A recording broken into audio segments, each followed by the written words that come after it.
오늘 에피소드에서는 역사상 가장 잔혹한 독재자 중 한 명인 사담 후세인과 수년간의 전쟁 범죄와 정의로부터의 도피 끝에 그를 체포하려 했던 2003년 작전에 대해 집중적으로 다루겠습니다. 1984년 액션 영화이자 고 할리우드 전설 패트릭 스웨이지가 주연을 맡았던 작품의 이름을 딴 레드던 작전은, 이 작전은 사담 후세인을 생포하는 것을 주 목표로 한 치밀하게 계획된 비밀 임무였습니다. 역사는 이 임무가 대성공이었음을 보여주었고, 그 결과 후세인은 수많은 전쟁 범죄로 유죄 판결을 받아 교수형에 처해졌습니다. 그의 처형 장면이 담긴 영상이 퍼지면서 그 진위 여부와 중동 지역 내에서의 후폭풍에 대한 추측과 음모론까지 제기되었습니다. 하지만 독재자가 레드던 작전 중에 체포되었다는 사실에는 의심의 여지가 없습니다. 그렇다면 사담 후세인은 누구였으며 왜 서방의 시각에서 그렇게 중요한 인물이었을까요? 레드던 작전은 어떻게 시작되었고 어떻게 진행되었을까요? 그리고 그의 체포로 인해 어떤 결과와 여파가 있었나요? 혹은 더 중요한 것은 그럴 만한 가치가 있었나요? 최근에 있었던 가장 성공적인 작전 중 하나인 레드던 작전을 저희와 함께 살펴보시죠.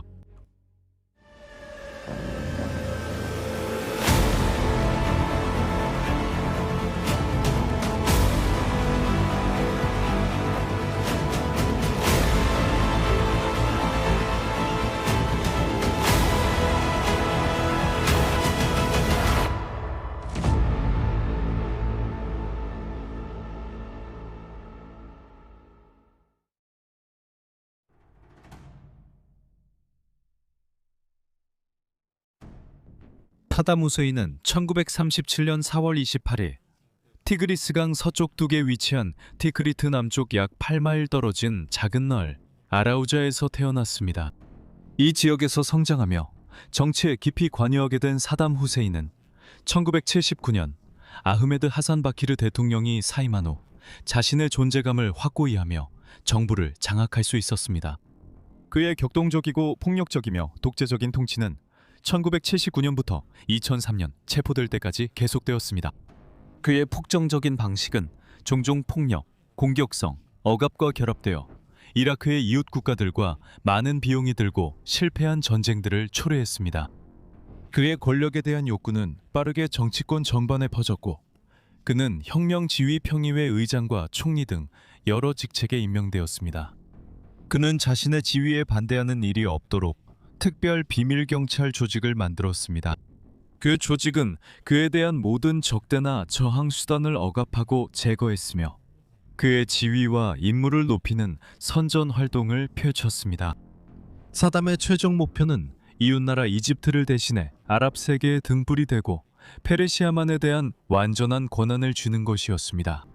그는 1980년 9월 이란 내 유전지대를 침공함으로써 이를 시도했지만 그 원정은 갑작스럽게 약화되었고 결국 실패로 간주되었습니다. 그 결과 사담은 이란에서 낭비된 비용 때문에 계획했던 경제개발 임무를 축소할 수밖에 없었습니다. 수년간의 적대와 전투 끝에 1988년 두 나라 사이에 결국 휴전이 합의되었습니다. 하지만 이것은 그 독재자가 이라크 내에서 군대를 계속 증강하는 것을 막지 못했습니다. 1990년 8월 이라크 군대는 이웃국가 쿠웨이트를 점령했습니다.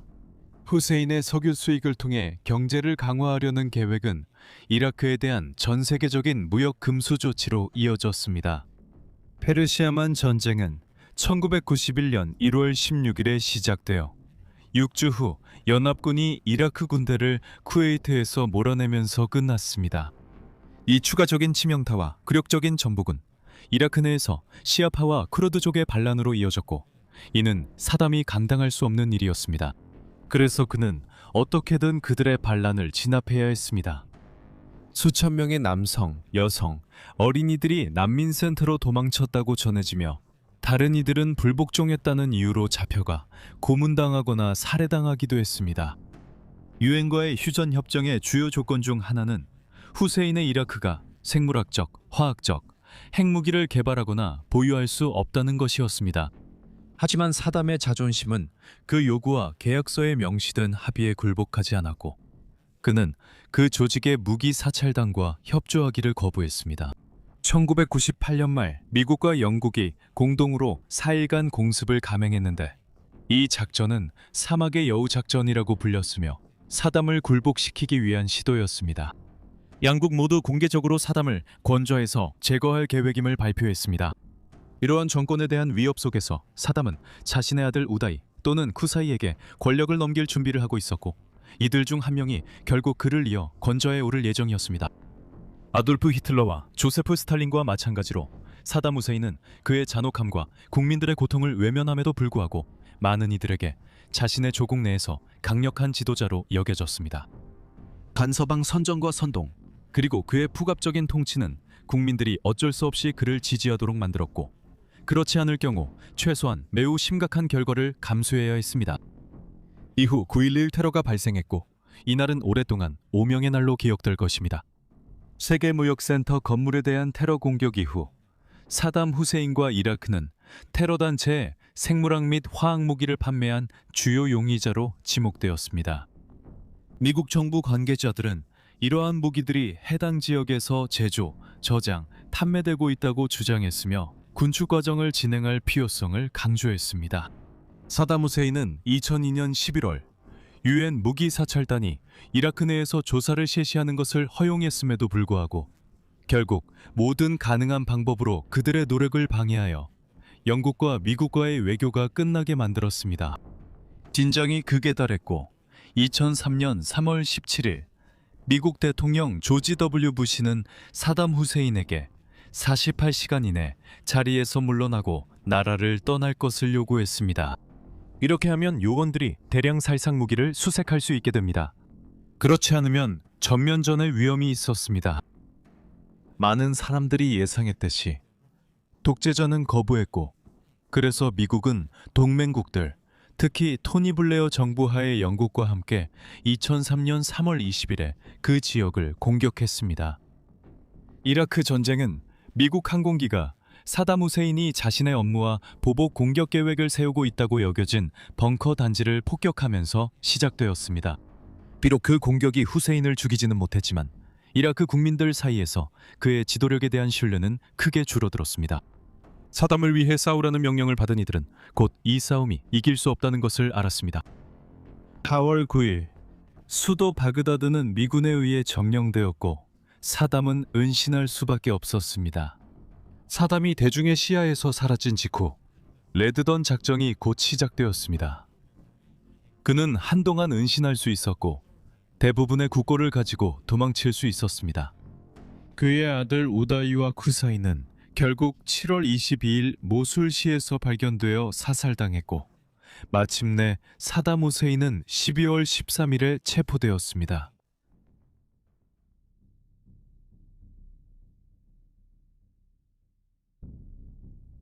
이 모든 것은 2003년 3월에 시작된 이라크 자유작전에서 시작되었습니다. 미군과 정부 기관들은 사담 후세인 정권의 고위 인사들을 찾아내어 신문하는 작전을 시작했습니다. 계획은 이러한 고가치 인물들, 즉 HBI들을 구금하여 나중에 정식으로 재판에 넘기는 것이었습니다. 이러한 관심 인물들은 국방정보국, 즉 DIA의 5명 직원이 만든 유명한 가장 수배된 인물 카드덱에 묘사되었습니다. 사담 후세인을 추적하기 위한 준비 과정에서 기관은 HBI들이 광범위한 신문 전술 끝에 결국 독재자의 행방을 밝힐 것이라고 믿었습니다. 하지만 이 전략은 효과가 없는 것으로 보였습니다. DIA 신문관인 에릭 메독스 하사는 전 정권 엘리트들과 사담 후세인의 연관성에 주목하는 것이 잘못된 접근일 수 있다고 인정했습니다. 그는 그 시점에서 이라크 국가의 붕괴가 공식적인 네트워크의 소멸과 동시에 일어났을 것이라고 말했습니다. 미 육군 전략정보 장교인 톰 파이크와 닉 롱, 그리고 공군 획득 장교인 페리 알렉산더는 2015년 기사 국가 이해하기, 외국 국가를 분석하는 새로운 아이디어에서 다음과 같이 주장했습니다. 인용하자면 생태계가 식물과 야생동물이 복잡한 관계망을 이루는 것과 유사하게 사람들은 그 상호 의존성의 구현체이다. 인용 끝. 따라서 사담 후세인이 체포를 피하고 어떤 수단을 써서라도 권력을 유지하기 위한 계획을 세우는 데 도움을 받기 위해 친척이나 가까운 가족에게 다시 의지했을 가능성이 매우 높아 보였습니다. 또 다른 군사 작전이 제4보병사단의 에릭 매독스와 제4보병사단 제1여단 전투팀의 정보장교인 브라이언 리드 소령에 의해 조직되고 지휘되었습니다. 사담 후세인의 아들들을 사살하는 임무 이후 태스크포스 121은 앞서 언급한 모든 고가치 인물들을 생포하거나 제거하는 임무를 맡게 되었습니다. 불행하게도 그들의 시도는 초반에는 거의 성과를 내지 못했습니다. 처음부터 다시 시작하면서 태스크포스는 사담이 사회적으로 누구에게 의지하는지 파악하는 데 도움을 주기 위해 복잡성 이론을 활용했습니다. 리드와 매독스는 자신들의 지식, 인맥, 그리고 군사 정보를 활용해 다음과 같은 사실을 밝혀냈습니다. 인용하자면 전체 네트워크의 214명의 인물 중 사담 후세인과 직접적인 연관이 있는 인물은 단 23명뿐이었다고 합니다. 인용 끝. 그들은 혈연이나 형제와 같은 밀접한 관계가 많은 테러 조직, 범죄 조직, 그리고 갱단의 근본적인 요소라고 믿었습니다. 특정 인물들을 추적하고 조사한 결과 태스크포스는 사담의 고향인 티크리트에 주목하게 되었습니다.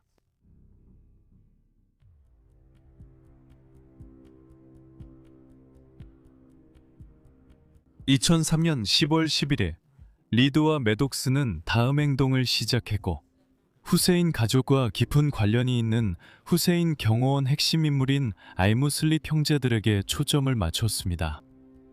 오마르 알무슬릿이 그 가족의 우두머리였고 그의 농장이 급습당하면서 귀중한 정보를 얻게 되었습니다. 이브라임 알무슬릿 역시 후세인 경호팀 내에서 신뢰받는 인물로 여겨졌으며 독재자에게 직접 보고를 했습니다. 사담은 형제들에게 보호를 크게 의존했습니다. 그는 미국이 신호정보, 즉 SIGINT를 사용해 자신을 찾으려 할 것임을 충분히 알고 있었고 그의 편집증은 점점 더 심해졌을 것입니다. 우마르 알무슬릿을 찾은 후 신문과 급습을 통해 팀은 그의 형제 이브라임에 대한 정보를 얻는 데 도움을 받았습니다. 그는 이후 체포되어 신문을 받았고 결국 후세인이 티크리트 남쪽 아드 다와에 있는 농장에 숨고 있다는 사실을 밝혔습니다. 그래서 2003년 12월 13일 레드던 작전이 실행되었습니다. 앞서 언급한 사담과 그의 부하들을 찾으려는 시도들, 그리고 수많은 시간에 걸친 분석, 증거 수집, 신문에도 불구하고 제4 보병사단 3여단 전투팀과 특수작전부대 121의 대원들, 그 계획을 성공적으로 실행했습니다. 레드던 작전에는 특수작전부대, 제4 보병사단, 그리고 이라크군 등 약 600명의 병력, 이 티크리트 지역에 투입되었습니다. 그리고 도시에서 남쪽으로 15km 떨어진 알다와 지역이었습니다. 도착하자마자 그들은 울버린 1과 2로 불리는 두 목표 지점을 수색했지만 후세인을 찾을 수 없었습니다. 앞서 언급했듯이 이 작전 자체는 패트릭 스웨이지가 주연한 1984년 액션 영화에서 이름을 따왔으며 울버린 1과 울버린 2라는 지점 이름도 영화에 등장하는 미국 반군 단체를 참고한 것입니다. 티크리트 거리에서 자리를 잡은 군인들은 현지 주민들을 인터뷰하고 이제 익숙해진 환경에 대해 이야기하며 중요한 정보를 얻기를 바랐습니다. 한 부대 근처에서 의심스러운 장소가 확인되어 수색이 이루어졌다고 보고되었습니다. 이 지역 내에서 더 큰 건물 안에 위장된 구역이 발견되었습니다. 18시가 되었을 때 어둠이 내린 가운데 미 사보병 사단의 병력은 진흙 오두막과 금속 판잣집이 있는 작은 은폐지에 자리를 잡았습니다. 탐사들이 그 구역을 수색하던 중 벽돌과 흙으로 위장되고 폴리스티렌과 카펫으로 덮인 이른바 스파이더 홀을 발견했습니다. 이 은폐된 공간은 깊이가 약 6-8피트 되는 구멍이었고 그 안에는 독재자 사담 후세인 자신이 숨어 있었습니다. 그는 교묘하게 숨겨진 구멍에서 히키 대령에 의해 발견되었습니다. 인용하자면 두 손이 나타났습니다. 그 사람은 분명히 항복하고 싶어 했습니다. 인용 끝. 사담 후세인은 약 20시 36분경 은신처에서 끌려나왔으며 상황에 대해 혼란스럽고 약간 어리둥절해 보였다고 묘사되었습니다. 이 사실은 제4 부병사단 사령관인 레이 오디에르노 소장이 보고했습니다. 그가 상황이 끝났다는 것을 알게 되자 그는 영어로 군인들에게 이렇게 말했습니다. 내 이름은 사담 후세인이다. 나는 이라크의 대통령이고 협상하고 싶다. 인용문 끝. 약간 유머러스하게 리드 소령은 이렇게 대답했습니다. 부시 대통령의 안부를 전합니다. 한때 중동의 여러 지역을 지배했던 남자, 그리고 자기 국민들에게 공포의 통치를 펼쳤던 그에게는 이것이 마지막 모욕이었고 결국 그 공포 정치의 대가가 그를 덮친 셈이었습니다. 사담의 측근 2명도 그 은신처에 함께 있었던 것으로 알려졌습니다. 이들 역시 체포되어 광범위한 신문을 받기 위해 구금되었습니다. 그 방 자체는 분명히 최상의 생활 환경은 아니었습니다. 앞서 언급했듯이 68피트 깊이의 맨홀은 한 사람이 땅에 평평하게 누울 수 있을 정도의 공간만 제공되었고 자체 환기구와 배기팬이 설치되어 있었습니다. 숨겨진 막사를 좀 더 자세히 살펴본 오디에르노 소장은 인접한 농장 기지가 2개의 아주 작은 방과 흙벽돌 오두막으로 이루어져 있다는 점을 언급했습니다. 그는 계속해서 숙소의 품질, 기준, 배치에 대해 설명하면서 한 번은 새 티셔츠와 양말을 포함한 옷가지들로 어질러진 침실이었고 매우 기본적인 주방에는 수도가 설치되어 있었다고 언급했습니다. 인접한 공간들의 목적은 분명했습니다.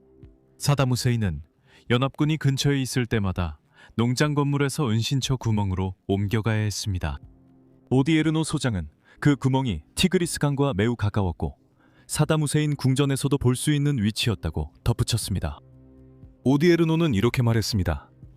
그가 이라크 국민들에게서 모든 돈을 빼앗아 지은 그 웅장한 궁정들 맞은편 강가에 땅속 구멍에 숨어 있었다는 사실이 참으로 아이러니하다고 생각합니다. 인용문 끝. 흥미롭게도 그 비밀 은신처가 있던 지역은 미군이 처음 사담을 수색할 때 이미 한 번 수색했던 곳으로 밝혀졌습니다. 하지만 후세인은 제한된 자원과 감시자를 이용해 모든 위협이나 잠재적 체포자를 감시하고 있었던 것이 분명했습니다. 그가 그곳에 없었거나 갑작스럽게 사라졌기 때문입니다. 대변인은 결정적인 정보가 신문을 위해 데려온 가족 구성원 중 한 명에게서 들어왔을 때 후세인이 그곳에 잠시 머물렀을 가능성이 높다고 말했습니다. 오디에르노 소령은 현장에서 휴대전화, 호출기, 통신기기가 발견되지 않았다고 밝혔습니다. 이것은 사담 후세인이 정신적 지지 역할만을 맡고 있었으며 더 이상 이라크 저항 세력과 함께 활동하지 않았음을 시사합니다. 그가 체포되었을 당시 이라크 주둔 미군 최고 사령관인 리카르도 산체스 중장은 사담이 놀라울 정도로 말이 많고 협조적이었으며 부상 흔적도 전혀 보이지 않았다고 확인했습니다. 그는 나이와 최근의 생활 환경에도 불구하고 비교적 건강한 상태로 평가되었습니다. 전 독재자는 현장에서 옮겨진 뒤 MH-6 리틀버드 헬리콥터에 의해 알려지지 않은 안전한 장소로 이송되었습니다.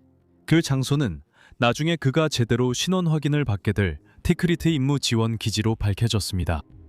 그는 이후 제160 특수작전 항공연대 소알에 의해 MH-60K 블랙호크 헬리콥터로 티크리트에서 바그다드로 이송된 뒤 바그다드 국제공항에서 구금되었습니다. 글록 권총과 AK-47 소총 외에도 스파이더홀에서 미화 75만 달러의 미국 지폐가 발견되었습니다.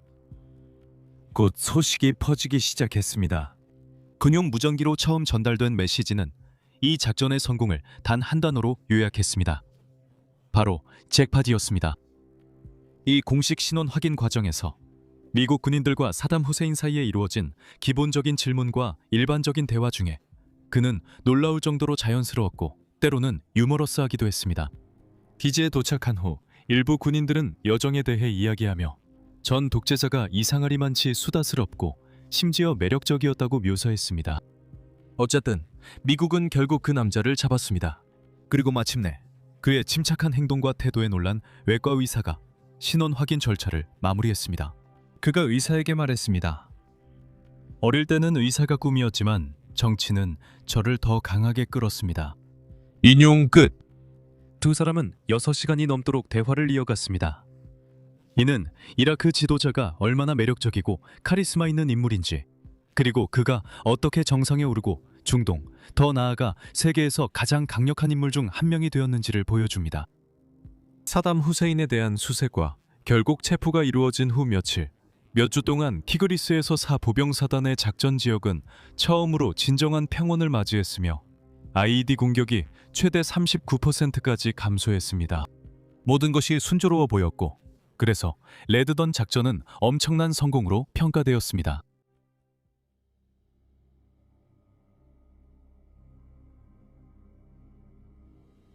전략정보 장교 톰 파이크는 사담과 그의 연계 조직들을 이해하고 분석하는 임무를 맡았습니다. 미국 정보기관들은 인구 집단이 상호 연관되는 복잡 적응 체계를 통해 그 집단을 정의하고 분석하고 평가할 수 있었습니다. 이것은 태스크포스 121 이 후세인뿐만 아니라 그의 과거 엘리트 계층의 수뇌부를 찾기 위한 행동 계획을 수립할 때도 마찬가지였습니다. 수년간의 좌절과 죽음, 파괴 끝에 마침내 2004년 6월 30일 사담은 캠프 크로퍼에서 군대에 의해 구금되었습니다.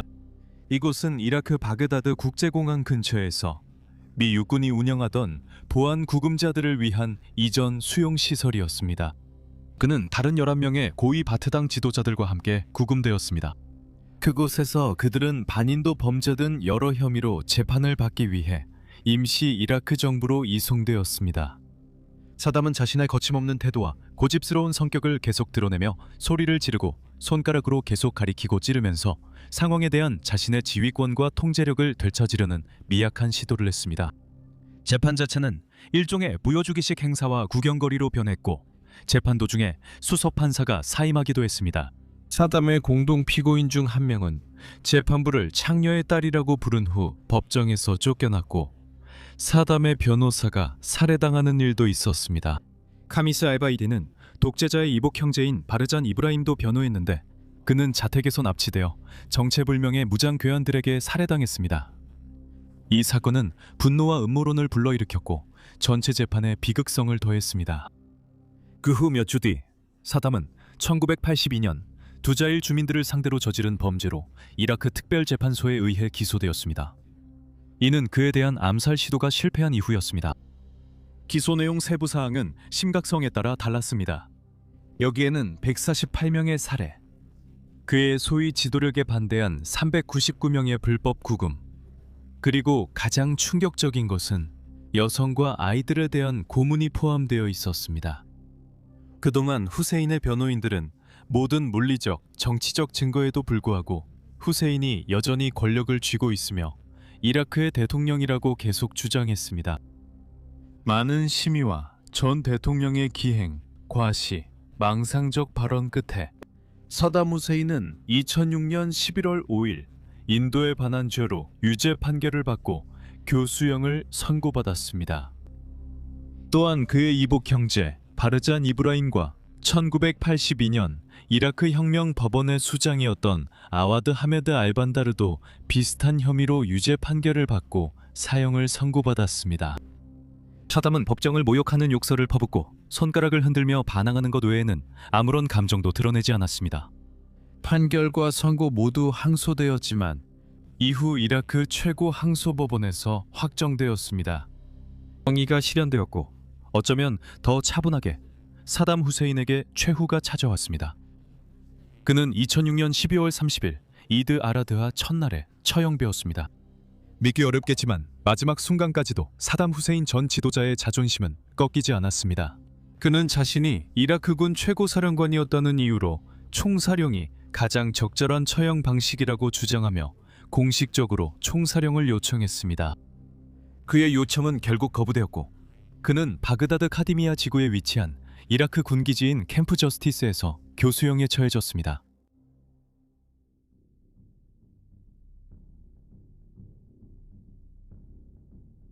사담 후세인이 체포되어 처형되면서 대부분의 사람들은 그의 폭력과 협박, 자멸로 점철된 통치가 끝날 것이라고 생각했습니다.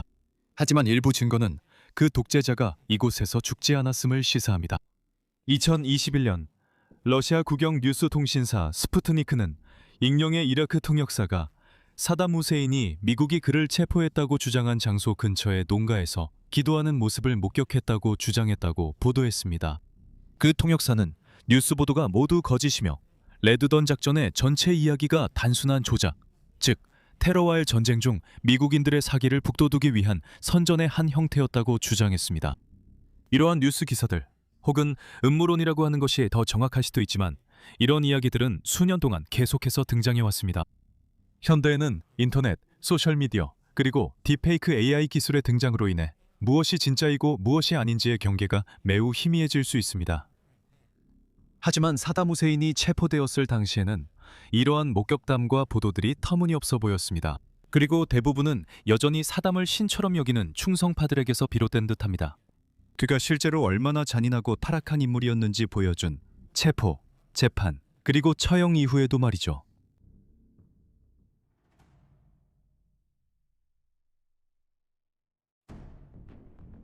사담 후세인의 몰락이 이야기가 끝난 것은 아니었습니다. 그것은 더 복잡한 이야기의 시작이었습니다. 레드던전 작전에서 그의 생포는 잔혹한 독재의 한 장을 마감했지만 동시에 이라크가 수십 년 동안 메우기 힘든 권력의 공백을 만들어냈습니다.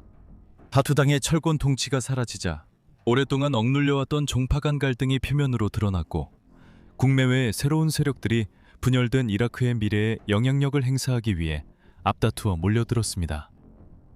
그 후 몇 년 동안 이라크는 반군 활동과 내전, 그리고 ISIS와 같은 극단주의 세력의 부상이 뒤엉킨 격전지가 되었습니다. 일부는 사담 후세인 축출이 민주주의가 자리 잡을 여지를 만들었다고 주장하지만 다른 이들은 오히려 더 큰 불안정을 초래했다고 말합니다. 간단한 해답은 없지만 레드던 작전은 독재자를 제거하는 것이 평화를 구축하는 것과 같지 않다는 사실을 뚜렷하게 상기시켜줍니다. 전쟁에서의 승리는 아무리 정밀하고 치밀하게 이루어졌더라도 결코 최종적인 결론이 되는 경우는 드뭅니다. 그것은 단지 전환점에 불과하며 그 여운은 전장을 훨씬 넘어 퍼져나갑니다.